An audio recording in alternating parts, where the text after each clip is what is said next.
नमस्कार। एआई ये शब्द आजकल हर जगह है। पूरी दुनिया में इसे लेकर एक होड़ सी मची है। लेकिन पता है, भारत इस रेस में एक बिल्कुल अलग रास्ते पर चल रहा है। हाल ही में हुए एआई इम्पैक्ट समिट ने यही दिखाया। तो चलिए आज इसी पर बात करते हैं और समझते हैं कि भारत की ये नई एआई क्रांति आखिर है क्या। तो सबसे बड़ा सवाल शायद आजकल हर किसी के मन में यही चल रहा है कि ये एआई आखिर है क्या। डर है या दोस्त? मतलब नौकरियां जाएंगी, हमारा डेटा कहाँ जाएगा? ये सब सवाल एकदम जायज़ हैं। पर मजे की बात यह है कि भारत इन सवालों का जवाब एक बिल्कुल अलग ही अंदाज में देने की कोशिश कर रहा है। और यहीं से ना कहानी बहुत दिलचस्प हो जाती है। भारत सिर्फ पश्चिम के बनाए हुए एआई मॉडल्स को कॉपी पेस्ट नहीं कर रहा है, नहीं, बल्कि वो एक ऐसा मॉडल बना रहा है जिसकी नींव, जिसकी सोच ही बिल्कुल अलग है। इसको ना बहुत सिंपल तरीके से समझते हैं। देखिए, एक तरफ है वेस्टर्न मॉडल, उसका मेन फोकस क्या है? प्रॉफिट। और उससे कंट्रोल कौन करता है? कुछ गिनी चुनी बड़ी बड़ी कंपनियां। अब दूसरी तरफ है भारत का अपना मॉडल, और ये सर्वजन हिताय के सिद्धांत पर चलता है, यानी सबके भले के लिए। यहां मकसद ये नहीं है कि टेक्नोलॉजी कुछ अमीर लोगों की जेब में रहे, नहीं, मकसद है इसे हर एक इंसान तक पहुंचाना, किफायती और आसान तरीके से। तो भारत का ये जो पूरा विजन है ना, वो इन 3 मजबूत पिलर्स पर खड़ा है। सबसे पहला है भरोसा, यानी ट्रस्ट। एआई ऐसा हो जो सेफ हो, सिक्योर हो। दूसरा है जिम्मेदारी, मतलब रिस्पॉन्सिबिलिटी। एआई का इस्तेमाल फालतू कामों के लिए नहीं, बल्कि देश की असली समस्याओं को सुलझाने के लिए हो।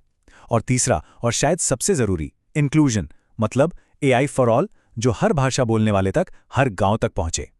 अच्छा, ये सब सुनने में तो बहुत अच्छा लगता है ना, पर सवाल ये है कि ये सब बातें असल में जमीन पर कैसे उतर रही हैं? आम लोगों की जिंदगी पर इसका क्या असर पड़ रहा है? चलिए देखते हैं। सोचिए, एक दूर दराज का गांव है, वहां एक लोकल हेल्थ वर्कर है और उसके पास एक ऐसा टूल है जिसमें एआई है। अब वो उस टूल की मदद से शुरुआती स्टेज पर ही बीमारियों का पता लगा सकती हैं। इससे कितना कीमती समय बचता है और कितनी जानें बच सकती हैं। या फिर सोचिए किसान के बारे में। उसे एआई टूल उसकी अपनी भाषा में, मान लीजिए मराठी या तमिल में, बता रहा है कि भाई कपास की फसल को कीड़ों से कैसे बचाना है, या फिर अगले कुछ दिनों में मौसम कैसा रहेगा और उसका फसल पर क्या असर होगा। ये अब सिर्फ कल्पना नहीं है, ये हकीकत बन रहा है। दुनिया के ज्यादातर एआई मॉडल्स की एक बहुत बड़ी प्रॉब्लम है, वो अंग्रेजी में काम करते हैं। अब भारत जैसे देश में जहां इतनी भाषाएं हैं, ये एक बहुत बड़ी रुकावट है। तो भारतीय एआई इसी दीवार को तोड़ने के लिए बनाया जा रहा है, ताकि सरकारी योजनाओं से लेकर स्वास्थ्य सलाह तक हर जानकारी लोगों को उनकी अपनी भाषा में मिल सके। और इस पूरी क्रांति को जो चीज असल में पावर दे रही है ना, वो है एक गेम चेंजर, सर्वम एआई। ये वो टेक्नोलॉजी है जो एआई को इंटरनेट की बेड़ियों से आजाद करती है।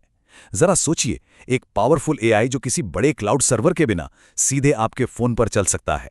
और यही बात इसे दुनिया के बाकी एआई से बिल्कुल अलग बनाती है। ये ऑफलाइन काम करता है, ये 11 भारतीय भाषाएं समझता है और उनमें जवाब दे सकता है। और क्योंकि सारा काम फोन पर ही हो रहा है, तो लोगों का डेटा भी ज़्यादा सुरक्षित रहता है। मतलब ये एआई को सच में रोज़मर्रा के इस्तेमाल की चीज़ बना रहा है। ठीक है, तो ये सब सुनने में तो बहुत क्रांतिकारी लग रहा है, लेकिन अब आते हैं सबसे ज़रूरी सवाल पर कि एक स्टूडेंट के लिए, एक नौकरी करने वाले इंसान के लिए या एक बिजनेसमैन के लिए इसके क्या मायने हैं।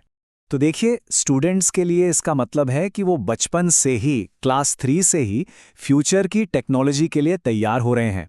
जो लोग काम कर रहे हैं, उनके लिए ये डरने का नहीं, बल्कि खुद को अपग्रेड करने का, नए स्किल सीखने का एक बहुत बड़ा मौका है।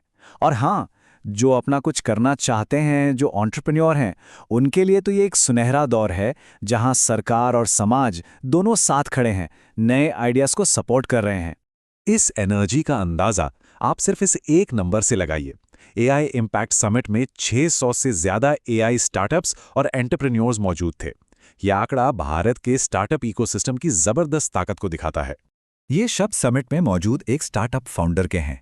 बात को समझिए, ये सिर्फ एक टेक्नोलॉजी की क्रांति नहीं है, ये एक सामाजिक बदलाव भी है।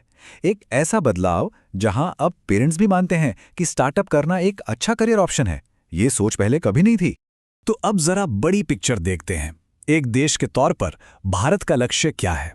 देखिए, भारत एआई की दुनिया में सिर्फ एक फॉलोअर नहीं, बल्कि एक लीडर बनना चाहता है।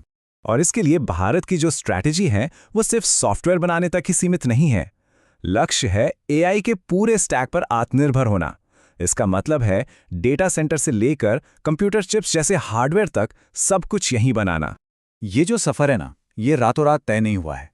इसकी नींव 2016 में स्टार्टअप इंडिया से रखी गई, जिससे एक नया माहौल बना।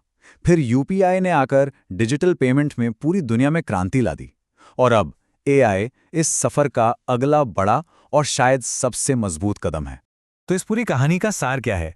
मतलब सबसे बड़ी बात क्या है जो हमें समझनी चाहिए? सबसे जरूरी बात यह है कि भारत एआई की नकल नहीं कर रहा है, वो उसे एक नई पहचान दे रहा है। एक भारतीय पहचान, एक ऐसी पहचान जो भरोसेमंद है, जो किफ़ायती है और जो सिर्फ कुछ गिने चुने लोगों के लिए नहीं बल्कि हर एक भारतीय के लिए है।